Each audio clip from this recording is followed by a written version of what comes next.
Hello vinyl community, Mike from MikeGuitarPlayer07 here, coming at you live with another vinyl record video. And today, my turntable has a little bit of a problem. I don't know if you could hear the quiet motor hum. I have a belt-driven turntable, and when my tone arm is moved towards the center of the turntable, platter, it starts to turn. Well, the record ain't spinning. So, what's the problem? Well, I guess we'll find out. I have an Onkyo CP-101A turntable, and I always thought that this turntable was from the 90s or 80s, but I think it's actually from the 90s based on something I discovered. Let me get this record off so I don't ruin it and scratch it up, and we'll get to the fixing of this turntable. So we are back. I'm going to secure the tone arm and get the cover on the stylus. Now, since this is a belt-driven turntable, the belt is what moves the platter around with the gears. So let's take off the slip mat here, and here we go. Now, right here's the motor. Let me unlock the turntable thing. Let's see if you see how it's trying to spin. Well, it ain't doing much. So this is the thing that I don't know what, I guess this is the official platter. I guess slip mat, and then this is the official platter term. Now, if you try just pulling this off, it ain't gonna pull off. You have to apply pressure here in the center two holes, and then it just snaps right out. Now, I always thought this was a turntable from the 80s, but this has a date code of August 25th, 92. So I don't know if that's because this platter itself was replaced in the 90s, or if this whole setup was created in the 90s. But as you can see here, the belt is loose and down here. It should not be down here. Underneath the platter here, there's two rings, the outer ring and then the inner ring. You're supposed to have the belt around the inner ring, and then from the inner ring, it wraps around the motor here. And it's supposed to be a little bit tighter so it actually moves. So, as you can tell, this is the old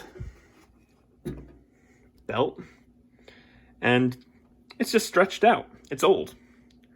I don't know if it's ever been replaced on this turntable, but it has not been since I've owned it. The only thing I've replaced on this turntable so far is a stylus.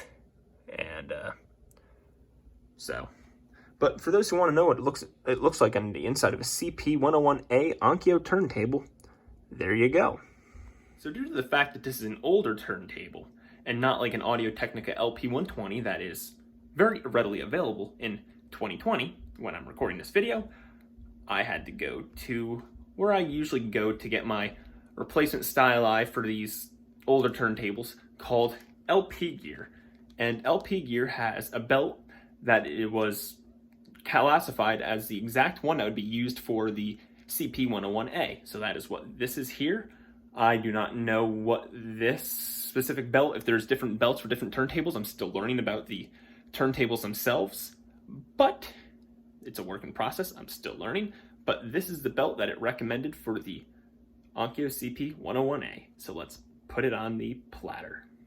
Okay, so let's take the belt out of the sleeve itself here, and as you can tell,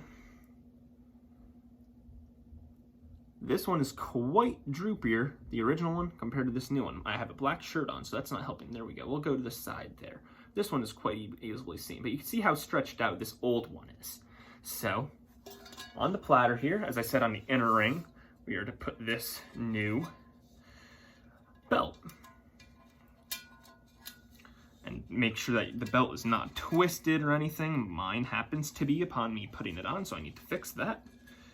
And there you have it. Fairly simple and straightforward. I would assume that you want to try to keep it fairly level, so I'm going to try to level it out here. In any of the tutorials on how to do that, they didn't mention that the belt on the actual thing itself had to be fairly level, but logic would tell me it would probably work better if it were to be fairly level.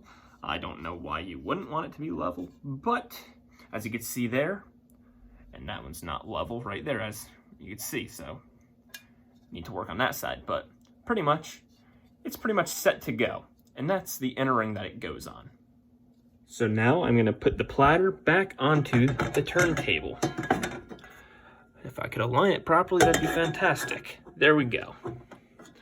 Now I specifically aligned it this way so we could see the motor here, because now we want to put the belt onto the motor.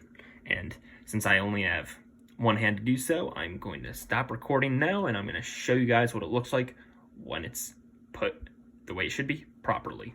I'm definitely glad I didn't try to do that one-handed while recording. So that's how it should look now. And now the grand reveal. I'm going to unlock my tone arm. It's already on the lifted position, and let's see. Oh, we went a little blurry for a moment. There we go. Let's see how it turns. Look how beautiful that looks. And due to the fact that I've been messing with it, it auto-returned itself, which is fine, but it even slows down better than it did before. It used to take forever to slow down. You know, and I have been using some 30 RPM readers on my phone. Channel 33 RPM on YouTube here recommended one of those apps, and it was fluctuating, and I didn't understand why. I think that because my belt was wearing was the reason. So that looks like it's running fairly smoothly and fairly consistent. So now let's get the slip mat back on, and we are ready to spin some tunes. Due to copyright reasons, I am not going to show any samples of the turntable now working in action. However, that was the belt replacement of an Onkyo CP-101A belt drive turntable belt. So, thank you guys for watching. If you guys have this turntable and were struggling to fix it, I hope this helped. Thank you guys for watching, and I'll see you in the next vinyl record video.